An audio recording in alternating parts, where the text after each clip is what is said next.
This is your guide to book publishing. Everything you want to know but didn't know what to ask with your host, Dr. Judith Briles. On the show today, you'll find out where book publishing is going and how to take advantage of it. How to identify and avoid publishing predators. What opportunities are emerging as the book trade evolves in new forms. How to avoid losing money and much, much more. Join us now as a variety of publishing pros will deliver insights and strategies to take the author to the next level of publishing. It's your guide to book publishing. Everything you want to know but didn't know what to ask. Brought to you by AuthorU and the Book Shepherd. And now, here's your host, Dr. Judith Briles. Well, burr. It's been cold all throughout January. And as we come up to the tail end of it, we're ready to warm things up with you a little bit. And with me today is someone we've had many times. So glad to have John Kramer, the guru of all things book marketing for authors, whether you're traditionally published, indie published, hybrid published, self-published, maybe you're thinking about being published. But this is the guy that you want to tap into and work with. John's the author of 1,001 Ways to Market Your Books, and he's probably come up with 1,001 ways since I last talked with him. But there's always evergreen, and there's always new, improved, and we're going to be jumping into those. And we also want to tell you about a special event that we're going to be doing next month that you want to participate in, calling the Taste of the AuthorU Extravaganza, and you can participate in the online summit, as well as the AuthorU Extravaganza that's going to be in the mountains this year in August. So with that, John, welcome back to the program. Hey, how are you, Judith? I'm great. I am so thrilled that we're in 2018, as a matter of fact. Well, happy Chinese New Year soon. I know, it's going to be the year of the woof woof dog. Well, that would be great. I'd like that. You know, I like leaving the year of the rat. But, you know, I actually wish it was the year of the horse, John. I had a blog that I popped out last week saying it's my year of the horse, where you have to have a strong back. You're going to have to work your butt off, be able to carry a strong, really a heavy load in this book marketing deal. And I'm always amazed, and I always want to know, what do you see new? What do you see evolving from last year into this year? But I'm always amazed how authors put marketing into the hind end instead of thinking it in the beginning. Yeah, well, you know, there's a whole range of things that you can talk about in terms of what people that are new, that are just starting out can do, versus what people can do that have been in for a while and they're just not seeing very many results, and, of course, the long-time experienced person. But some of the things that I think are still hard, social networks are still hot, and they can produce results. Facebook Live videos are still working for people. People are still paying attention to them. And I would actually encourage people, rather than create a Facebook page, to create a Facebook group. The advantage of a group is that you have other people maintaining the page, and you know, so it's not just you adding content, it's other people adding content to that page. And you can invite people to a group in a different way. You can actually add them to a group, whereas in a page you have to invite and wait. You know, you can actually build a group faster than a page. You know, I'm trying to get my page from my page people. If you're interested in publishing, get over to this group, because this is where the action is going to be. I'm not going to be talking about anything in the literary world on this page. And I don't post about my kids. I mean, I just don't. I don't post about my kids in that. If you want to see what's really happening, I don't talk about what I eat. This What's is where that page again? Yeah. The group? It's Judith Briles Publishing with the Book Shepherd. Oh, okay. Now get over there and start posting all your stuff. Yeah. You know, and the other thing is, you are absolutely right about the groups. The momentum of the group comes about the activity of other people. The LinkedIn group, which is very active, has started with, I think I rounded up 60 people 5 years ago. There are 16,700 people there now. Oh, that's fantastic. And realize that I am a member of your book publishing help group. You changed the name. Well, because I decided I needed to have my name all over everything. Like that. I mean, but this is branding. Is that not part of marketing? It is, and you figure out how you want to brand, and that's important, and that's part of what I suggest in creating a page. Is ideally even the URL is branded. For example, my group is Book Marketing Success Stories. And so people can share their success stories on that group, and it's really kind of fun to see what people share. Mm-hmm. Yeah, because you get ideas, number one. You never know what people are doing that are very cool. I'm going to share a branding. I've been a postcard advocate, and in my class I teach, like my next one, my 2-day intensive coming up, Judith Briles, Speaking Unplugged. I built my entire speaking business. But number one, I was good. But two, with postcards. I love postcards. And I used to deliver, and I'll tell you where I'm going with this, but that whenever I was out and gig, I always left behind a postcard that people could mail in if they're interested in having me speak, blah, blah, blah, blah, blah. We got in the mail last week, John, a postcard that I put out, and because we used to have a little thing, the stamp and the postcards were 23 cents at that time. Do you know how many years ago that was? I don't know, but I know when it was 2 cents. Well, you're really dating yourself. You and I are both long in the tooth. But with that said, it was 23 cents. So we're going back at least 15 years. Yes. And this person held on to my postcard for 15 frickin' years and reached out and said, "We'd like you to come do a workshop." That's great. And that's something that's really, significant. Authors don't realize that they need to be in it for the long term. It's not just, you leave things, you leave parts of yourself around wherever you are, wherever you go, online, offline, etc. And people pick up on it. I mean, I know people that have similar experiences with magazine articles that somebody read 10, 15 years later and said, "Whoa, this is great," and reached out to the person. Mm-hmm. Well, that's why, I rip things out. I mean, I have never gone away from print. People have heard me say this a zillion times on this show. If I have one addiction, it's called books. I read print books. I love print books. I have libraries. I have 3 sets of libraries in my house. That that this is a house that reads. And that it's just really important to understand that, but that's the whole marketing side, but that people, they hold on to stuff. So I always believed when I was out on the road that I always left something behind, and by God, it had my contact information on it. Yes, and it absolutely has to. And even if you move, a lot of that contact information will go with you, especially in today's internet world or even mobile world where your phone number goes with you nowadays, and also your website goes with you, your email goes with you. So no matter where you live, the only thing that changes is your mailing address. And even when I moved from Iowa to New Mexico, I had a friend go check my post office box in Iowa for about 5 years and forward mail to me so that I didn't lose that information. Eventually it trickled down to almost nothing, so I let the post office box go.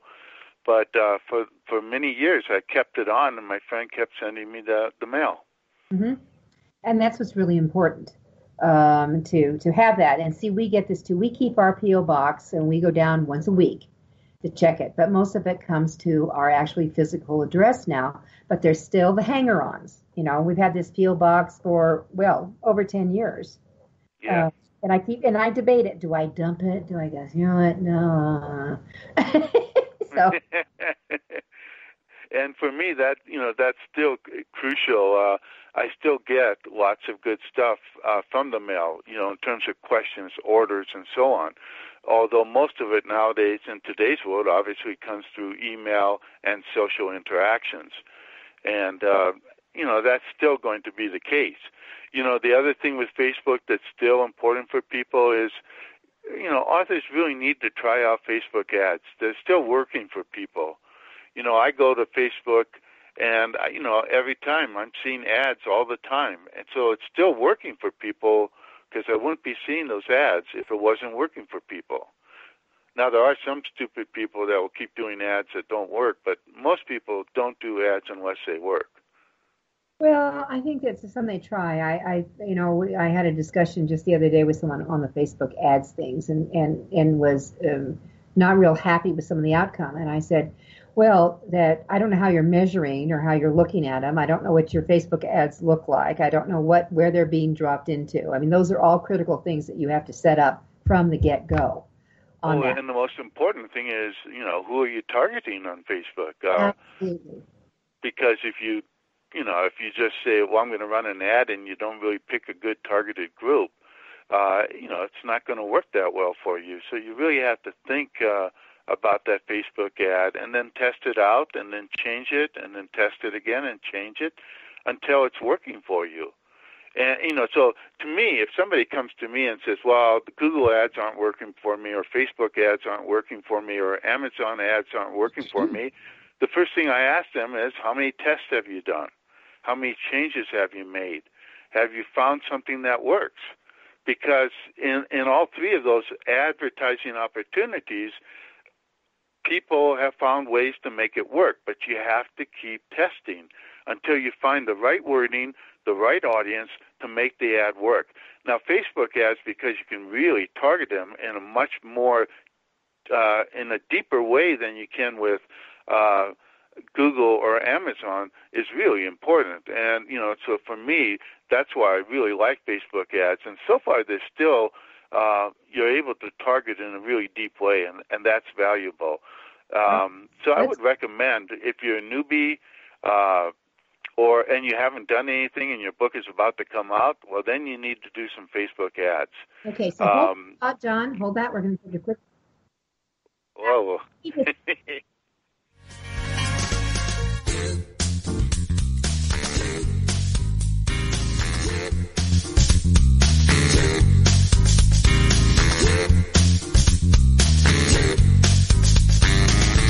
This is your guide to book publishing.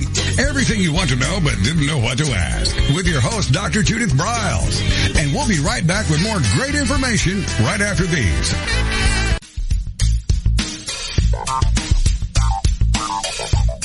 Is there a book in you or another? AuthorU will show you how to create, develop, and publish your book without being hoodwinked. If you already have a book out, you'll find a supportive and brainstorming community that's connected and creative no matter where you live. AuthorU brings in national experts for its book camps and annual author extravaganza held each May. It has regular meetings and delivers webinars for its members on timely topics. Through AuthorU's extensive network, members enjoy exclusive benefits, including significant discounts for a variety of services necessary to publishing. The Resource, its online book publishing news magazine, is content heavy and it's free. If you want to create a book that has pizzazz, punch, and panache, AuthorU is for you. If you're a hobbyist or a casual author, it's not. Join AuthorU today through its website at AuthorU.org. Follow AuthorU on Twitter at AuthorU and on Facebook at AuthorU, where timely author and publishing tips and articles are posted daily. AuthorU, where the author goes to become seriously successful.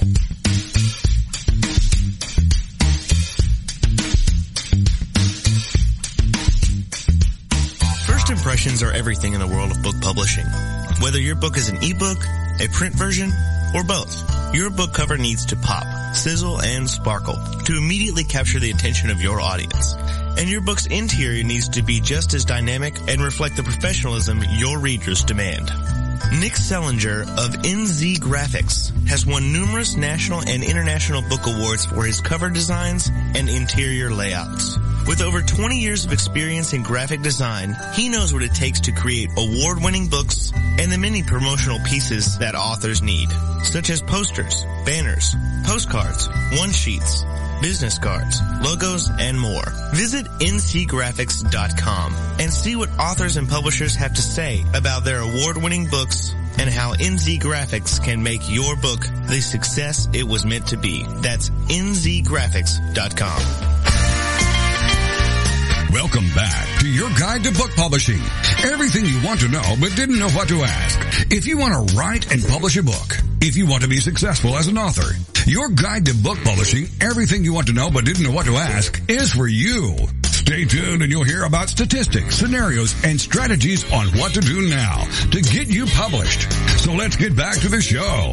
And here again is your host, Dr. Judith Briles.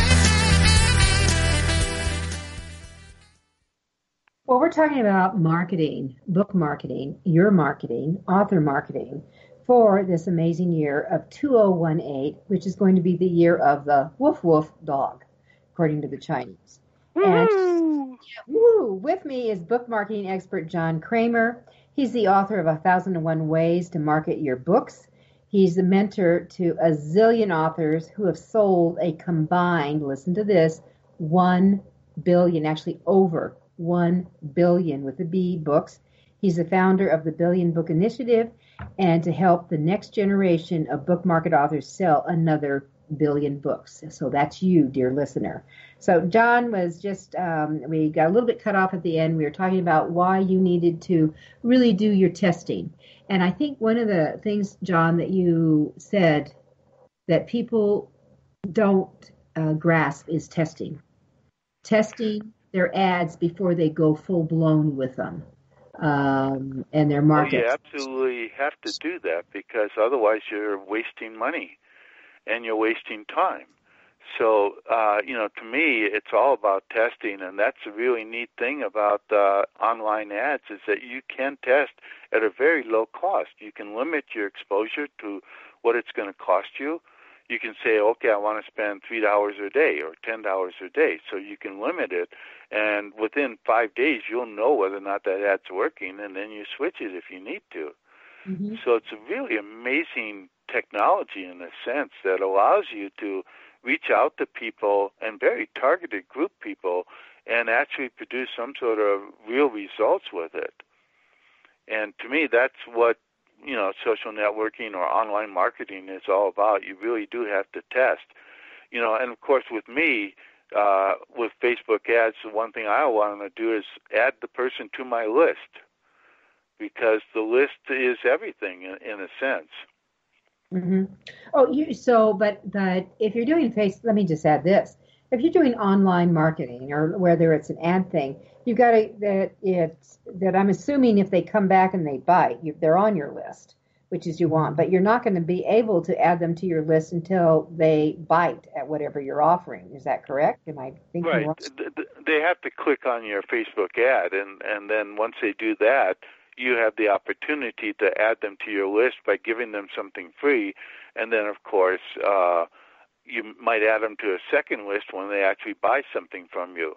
And it's actually good to segment your list or highlight so that when you want to, you can send to prospects, and at other times you can send to actual buyers.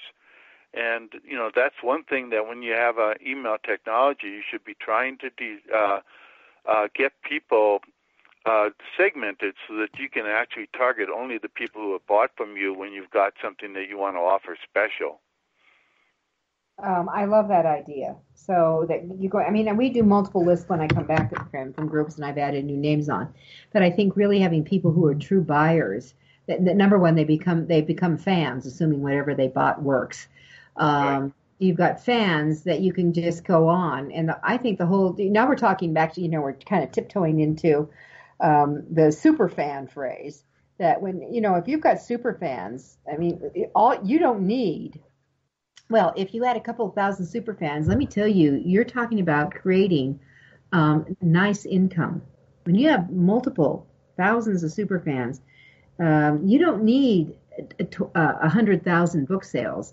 What you need is having super fans who are dedicated to what you offer, whether it's online entities, whether it's your book, whether it's your consulting services, whether it's speaking, whatever. You start building those fans. It's that niche thing that I always talk about. The more you niche yourself, the bigger your market you can become. But, that's where I've always operated from. I don't know if you are counter to me or... No, I think that's what you want. You want to build a real tribe with fans that really like everything you do and buy a number of the things, because they're also the people that are going to be your word of mouth army. They're the ones that are really going to talk about you and talk you up and so on. I have one video marketer that I follow a lot, and I get all his sales messages, and gosh, about once every month I buy something from him through one of his affiliate links or something like that, because I trust him. I trust him more than all the other people I get internet marketing from. And that's part of what you need to do. And the thing is that even when you're first starting out and you don't have a list, the first thing you need to do is build a list. You start to build a tribe. And I like to say that marketing starts when you have the idea for the book, because at that point, you should have a pretty good idea fairly soon after you have the idea for the book who you want to reach, who the audience for the book is.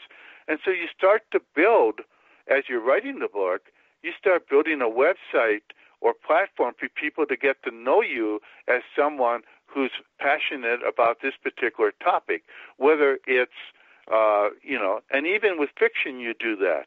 Because with fiction, you can start to share your writing as you write the book. And one author that I know did a online podcast where he shared the book as a podcast as he wrote it. By the time he was done writing the book, he had 80,000 people listening to his podcast. Oh, how! And he had a book publisher saying, "We want to buy that book." He didn't even have to go look for them. They came to him because he had a tribe, 80,000 people, one person at a time. I love that idea. It's like the old days when we used to, before we had big fancy color TVs, John, where we used to sit around and listen to the radio. Yeah.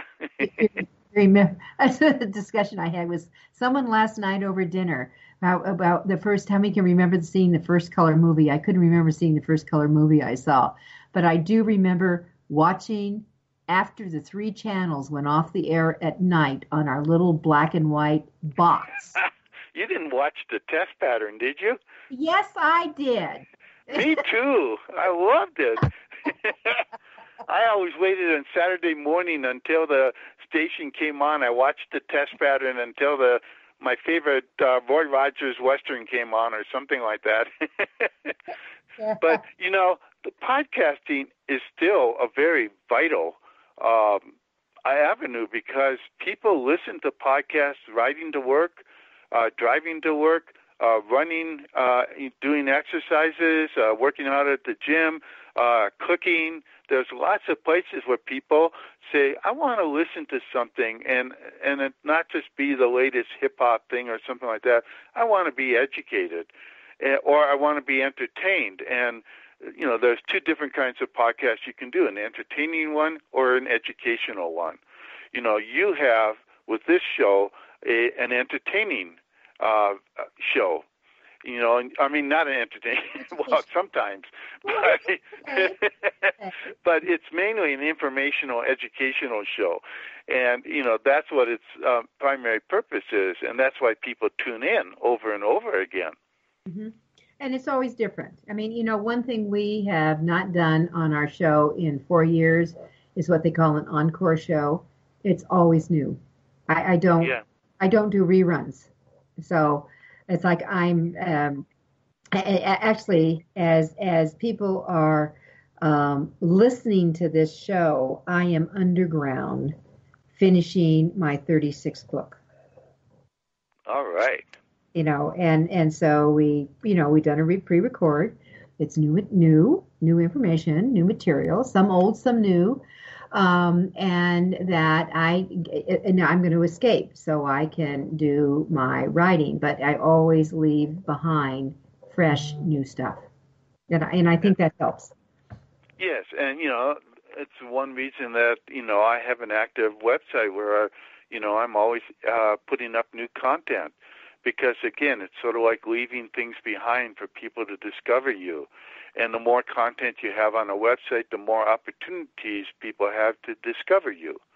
And, so I've built out a pretty active author website. Now, some authors, they don't want to do that. But I still think you should blog at least once a week. And if you don't do it on your own website, then go to someplace like medium.com, medium.com, and it's free. So you can build a blog there. And the nice thing about doing it at Medium is that Medium helps you to promote it. They don't do a great job at it, but at least they help to get exposure for you. And Medium has great credibility, so it's a great place to have a blog, even if you already have a blog somewhere else. What I do on Medium is I simply reblog some of the stuff I put on my own website because it's reaching out to a new audience, an audience that may not have discovered me otherwise. Mm-hmm. So if you have a blog, let me just, because we have 2 minutes before our next break. So if you currently have a blog and my blog's up on my website. So I blog through WordPress and that's on, and then we push it out to my social media channels. So you're saying that I can take over, I can't duplicate a blog. What I need to do is tweak it a little bit and drop it into the Medium. Well, actually, you could duplicate it if you wanted to, but I don't. I always add an introduction, something else, so it becomes a new blog post. But yes, you can do it at medium.com.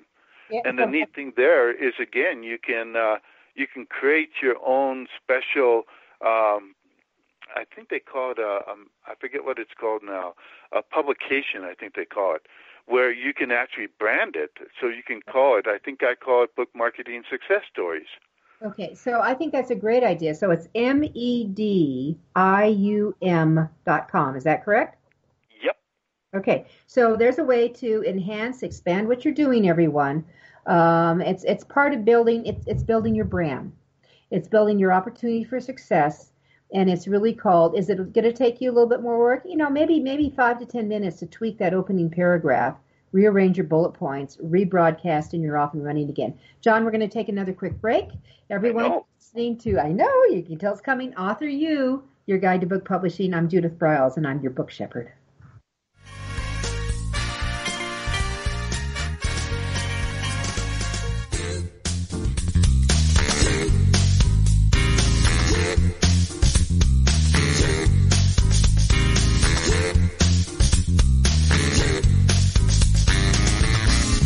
Is your guide to book publishing.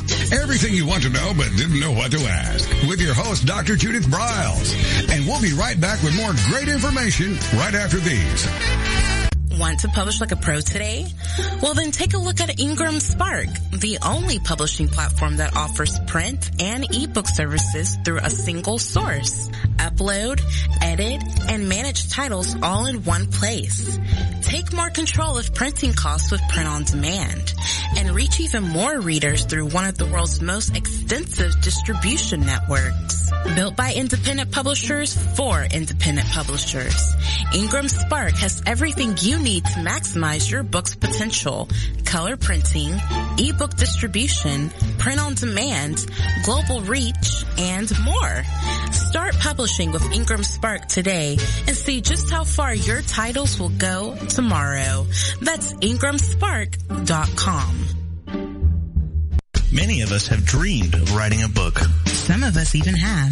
Then the hard work starts. You'll need an editor. Who will design the cover or typeset the pages? Who will format the ebook? If you're a business owner, consultant, or coach with a serious message and expertise to share, the team of experts at 1106 Design can guide you through the maze. They've helped more than 1,000 authors create top quality books and avoid the not so reputable self-publishing companies.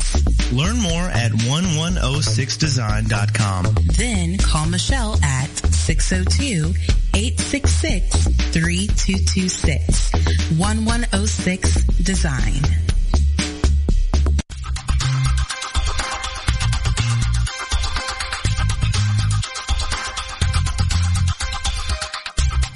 When When Ed Thompson and Harry Shore started Thompson Shore in 1972, they believed employees with great character would make up the best company. They were right. They hired people who were not only experts in bookmaking, but who were obsessed with quality and delivering exceptional customer service. Almost 40 years later, Thompson Shore remains a 100% employee-owned company. Ned and Harry knew that successful customer projects are a direct result of empowered employees. We specialize in all books for large and small publishers. Creating beautiful and well-made books, we're dedicated to pleasing our customers by making the experience a good one from start to finish. The personal touch we have with our customers allows us to be innovative in solving their most difficult challenges. Our platform also ensures that we can remain flexible to meet our customers' unique needs and expectations. Our marketing kit can create buzz for your title, enhancing the promotion of your book during infancy. When you need to test the market to gauge your future sales, we can provide digitally printed books that will transition seamlessly into a larger offset run. From ebook to hard copy to delivery, our skillful customer service teams are at the ready to answer your most pressing question. At Thompson Shore, we know that making the highest quality books requires more than just best technologies. It requires superior customer service, professionalism to the trade, and commitment to environmental and social values. With these standards of excellence in place, you can be sure that we will always help you put your best book forward.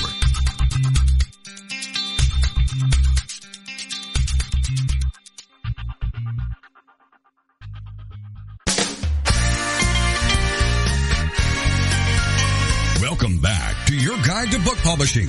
Everything you want to know but didn't know what to ask. Coming up, you'll hear more about statistics, scenarios, and strategies on what to do now to get you published. So let's get back to the show. And here again is your host, Dr. Judith Briles.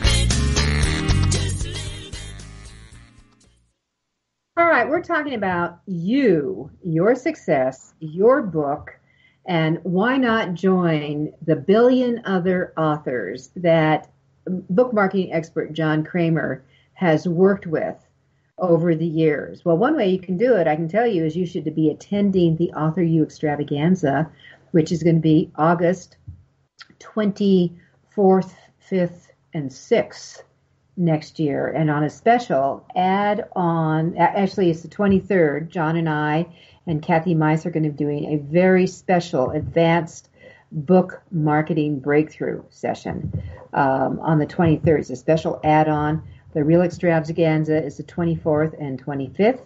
And on the morning of the 26th, I think you should turn this into an author's retreat because I've arranged for all of that. The facilities are wonderful. And we're in Breckenridge, Colorado, which is the mountains. They are glorious in the mountain time. No snow. And on the morning of the 26th, staying over for you brunchers, we're going to have a special writing editing workshop with master editor Barb Wilson. So with that said, John, let's kind of flip back. You kind of opened up. I love the idea of medium.com. I'm going to go open up an account and start dropping it in.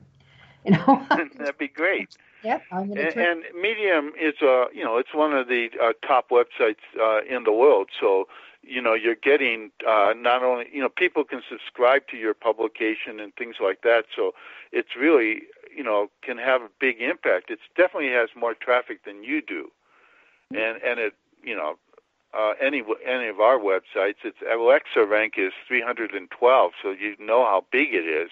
Mm-hmm. It has millions of visitors every month, and some of them might sneak in and find you because, again, one of the key things on Medium is you can search for any interest you're interested in, and you can find people, and it's a nice place also to find partners. In other words, other people that are writing about the same topic as you that would like to promote you in return for you promoting them. Yes, you scratch your back, I'll scratch yours. We'll do that kind of thing. We'll do both. We'll scratch everybody's. All right. So with that said, John, can you do a switch over? I wanted to talk about, kind of what's old, what's new. What else is new along the line? And I'm hearing some de-emphasizing. I had a discussion with Kathy Misa Bublish yesterday. About the whole arena of there's some lessening on the using so much of the key words that they're going in some other areas. for picking up things, and I'd love to have your thoughts on all of that. So what are they doing with the dropping keywords, or what are they doing? Not dropping keywords, but it's really going into the more segmenting, and I think the more don't be so general with all your keywords where you're trying to use all the words in the world.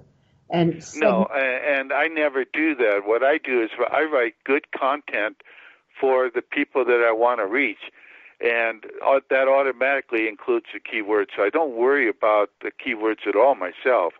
I'm always looking for, is the content good? Is it something worthwhile for authors and publishers? And then I publish it. Mm-hmm. And the keywords come out of that organically. And I think that's always better. And obviously you don't want to, like for me, focusing in on just book marketing is nice, but you also want to talk about, novel marketing, poetry marketing, or book marketing for, newbies, or book marketing for people that don't like marketing. Those are long-term keywords that actually will help you find the people you really want to reach. Well, and you do the same thing, it not just with nonfiction, but fiction, because, if you're doing a Regency romance, your key term might be Regency romance, but, I'm not sure even what a Regency romance is. It's just a word I've heard. But I think they feature things like pirates and counts and earls and things like that.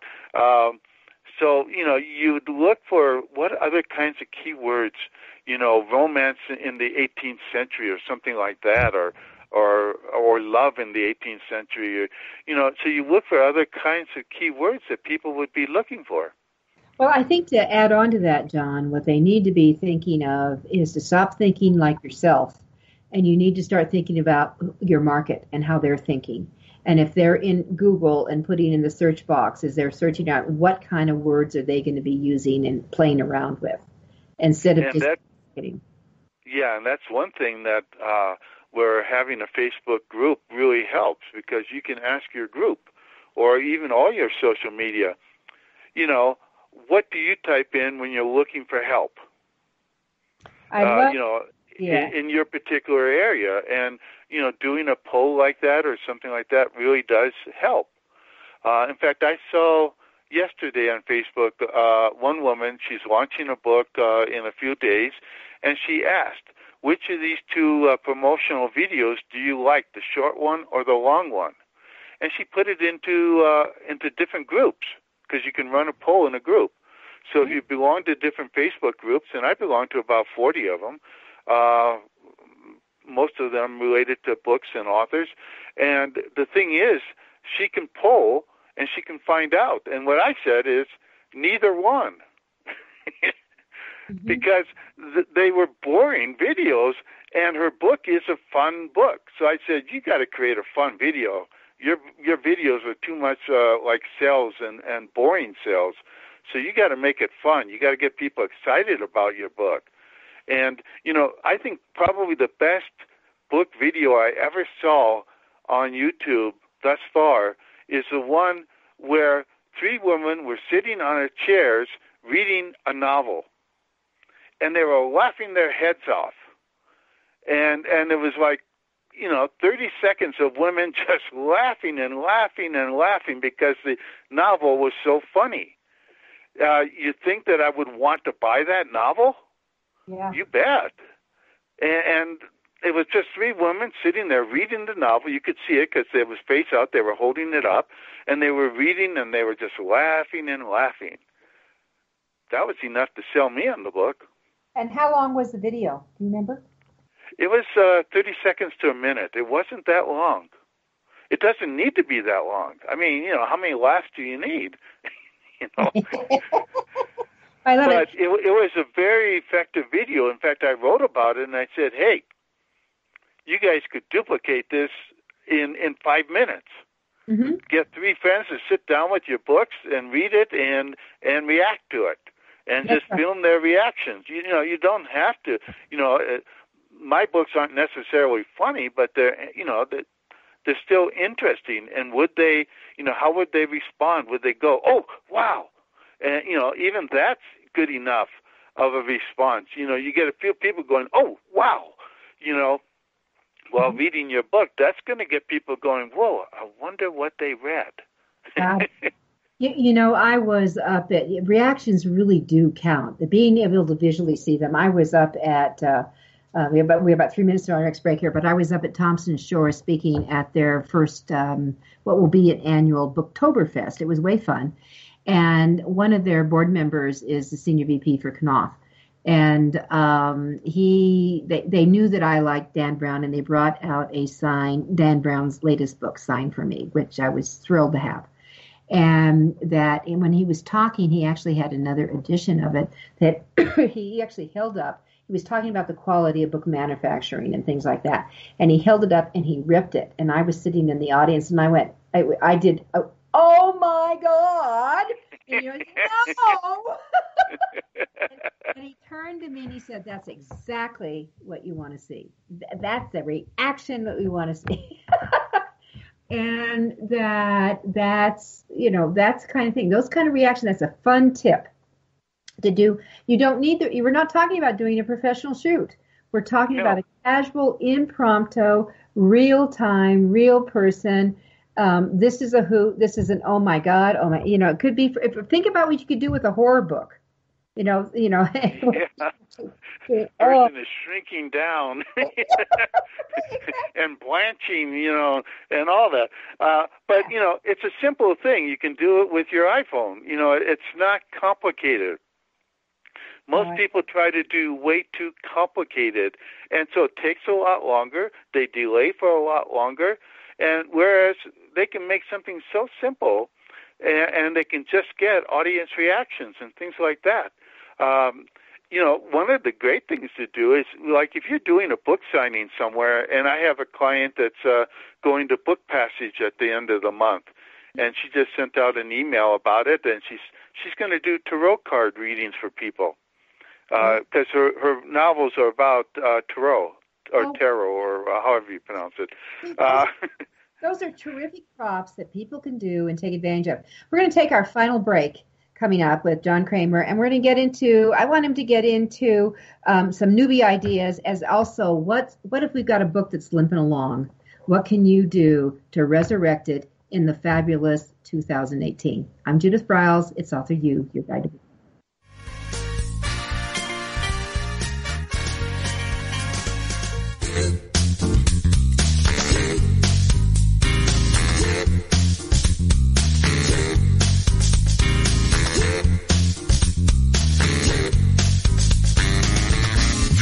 Is your guide to book publishing.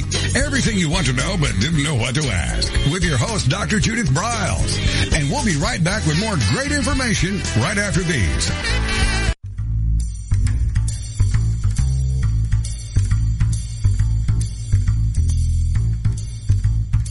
The book shepherding concept is simple. The publishing world is changing, and so must you. You need an experienced shepherd and a guide to partner with you as you create, strategize, develop, publish, and achieve your publishing goals. You can't do it alone without paying the price. You can spend your money creating a book that turns out to be so-so, or you can create a book that looks and feels classy, builds your brand, and is a financial success, a bestseller. It's your choice. You choose. You need the book shepherd. Publishing is riddled with obstacles, sometimes nightmares for the author.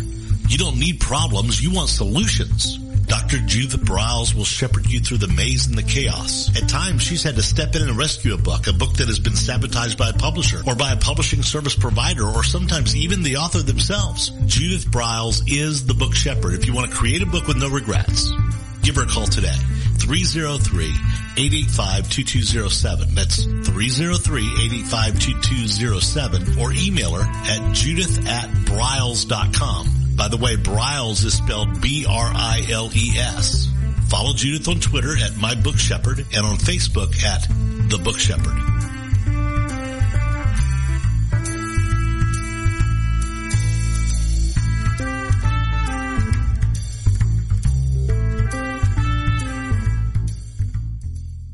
One of the most important decisions you will ever make is your choice for printing your book. You are choosing a company which will be responsible for guiding you through the process and printing your book at a level of quality and detail that embraces your personal and creative needs. You want to choose a company that when your book finally arrives, you are delighted and ready to move on to the next level, and one that is customer focused. Choose King Printing Company and Addy Books to be that company that brings you to the next level. Go to kingprinting.com or call 978-458-2345 and ask for Tom Campbell.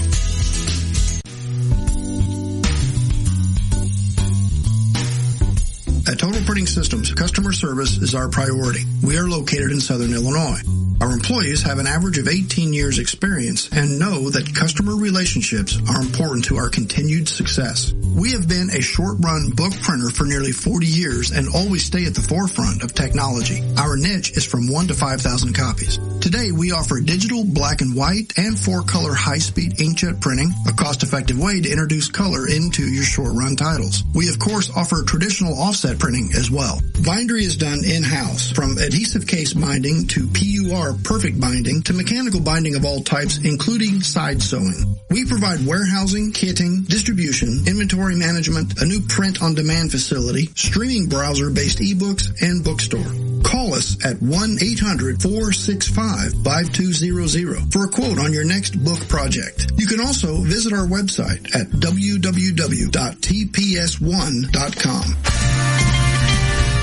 Welcome back to your guide to book publishing. Everything you want to know but didn't know what to ask. If you want to write and publish a book, if you want to be successful as an author, your guide to book publishing, everything you want to know but didn't know what to ask, is for you. Stay tuned and you'll hear about statistics, scenarios, and strategies on what to do now to get you published. So let's get back to the show. And here again is your host, Dr. Judith Briles. All righty, with us is the fabulous John Kramer, the author of 1001 Ways to Market Your Books. He's worked with a gazillion authors, and he has been really a guiding factor in the mentor them as they have sold a collectively billion plus books. So with that said, John, I asked you a question I wanted to get into. That here's some ideas for the newbie author just starting out. So let's recap some of those. And what if you're an old timer? What if you're getting long in the tooth, or maybe your book's long in the tooth, or maybe your book never even got off the ground, so it's a limper? Let's get some strategies for what to do here. Well, the key thing always for even newbies or limpies is that you have to build a tribe. You have to get those super fans. And the way to do it, the old way, back before the Internet, was that you gave out freebies to build a list, and you promoted that through publicity, and then you sent out a free or low-cost newsletter once a month, something like that, 1 or 2 pages, just to keep the people excited about what you were doing. The new way is that you give out freebies to build a list, but you do it and you send out the newsletter through email. And ideally, you do a weekly newsletter, even if you're doing fiction. You just write about something that, I had this problem, like for fiction, you could talk about, I ran into a problem with my plotting, and suddenly I wrote myself into a corner, and I was hoping that some of you could help me out. If you want people to buy into your book, ask them to help you with that book. One of the things I did with one of my editions of 1001 Ways is I said, which of these book covers do you like best? And I guarantee you that the people that, I gave them 2 book covers, 80% chose one cover, so I used that as the cover. But those 80% that voted on the cover, I guarantee you at least 80% of them bought the book because they had a piece of the action. They were part of it. Hey, I voted on that cover. That's my cover. And, so if you can get people involved in your book, helping you give feedback on your characters, if you're doing fiction, or feedback on what do you want to learn about baking cookies or, managing a team or whatever your topic is. And so you get that. Now, if you, what about, do you do content? I've seen it certainly enough contest on Facebook and stuff. And I've often put in what my 2 bits and what my thoughts are. But, and sometimes people don't like what I say. But I mean, I think most book covers, especially for the newbies, are too complicated. And they seem to not grasp the power of a focal point. Like it could be the title as a focal point, or it could be an image. But then they start getting all this other stuff involved in it, and I've always been amazed on it. Gets too convoluted. And do you have any thoughts on that? Well, I think a book cover, first and foremost, should look designed. It should look like people put some attention into it. And so many people that design their own book covers, it's basically title, subtitle, some image, author's name, all centered. It's boring. It doesn't flow. It doesn't have any dynamism, and I think a good cover has some dynamism. It draws you in, as you said, to a focal point, and it looks like it's been designed. And everybody in the media and anybody who deals with books on a regular basis knows the difference between a good book cover and a bad book cover, and whether or not they know it, the good book covers are because they're well designed and they pick up on that. So they know that people have put attention on the book cover. That means that the book is probably inside also done well. Mm-hmm. Which makes a huge difference.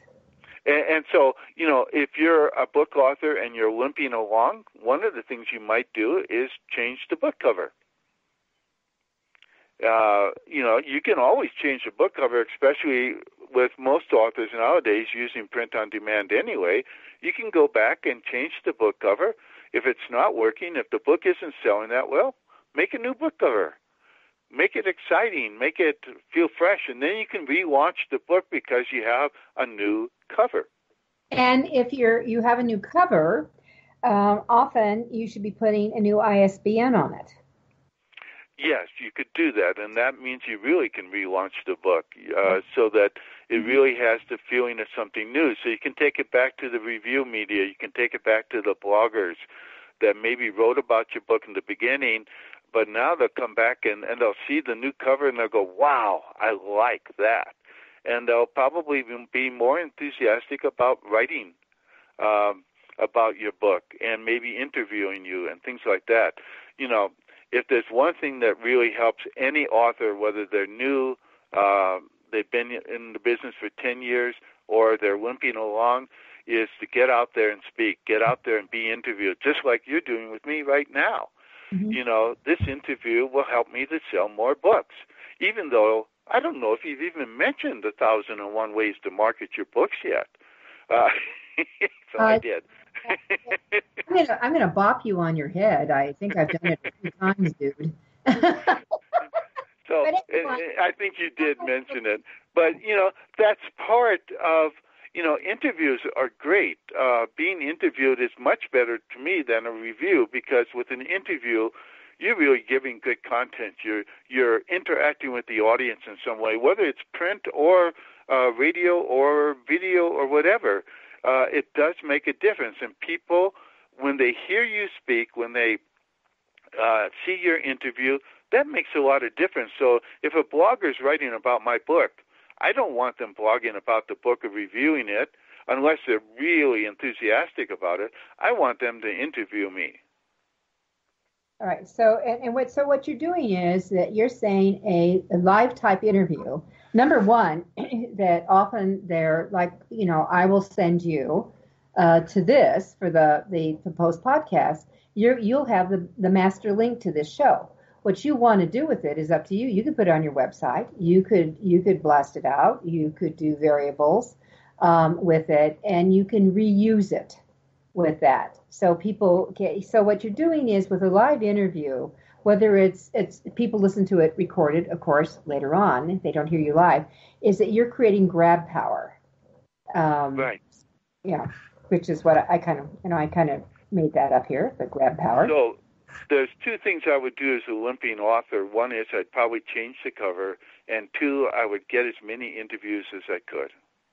So there you have it, everyone. If you feel like you're in the limping author environment, or maybe you just want to juice some stuff up a little bit, and you've got a POD version of your book, how about doing a new cover design?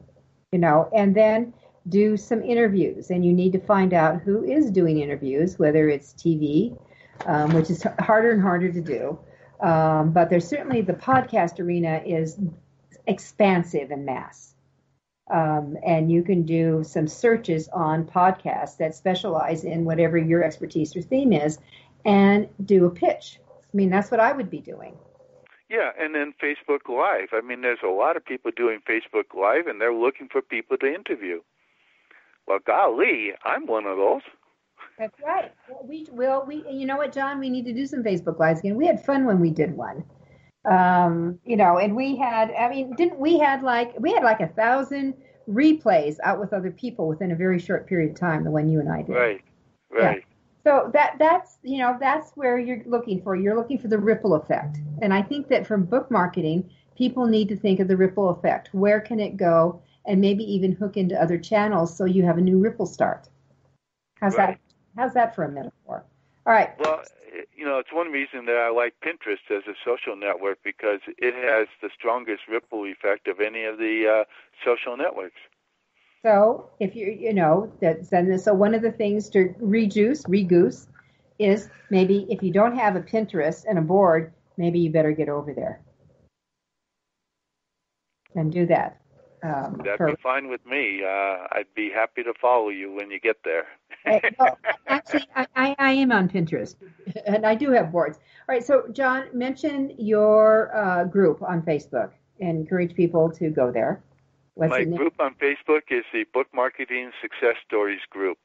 Okay, so there you go. So ask to join. Do they need to ask to join that? They do, and I usually respond within the day. Okay, there you go.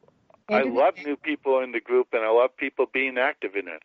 All right, so then I want you all to come over to Judith Briles Publishing with Book Shepherd and join me and share your news. Ask questions. I mean, it's a great forum. And with that, John Kramer, the author of the fantastic mega bestseller, 1001 Ways to Market Your Books, is someone that you could have face-to-face time with at the AuthorU Extravaganza toward the end of August. Information will be on AuthorU.org as well as bookshepherd.com. Watch for it. Thanks, John, for being with me. Thanks a lot, Judith. All right. Take care. All right. Bye-bye. Bye-bye. Happy writing. Happy publishing. We'll see you next week.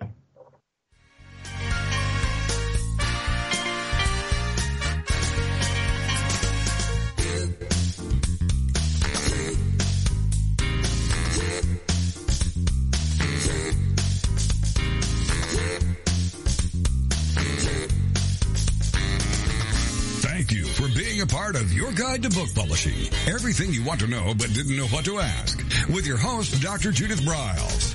Each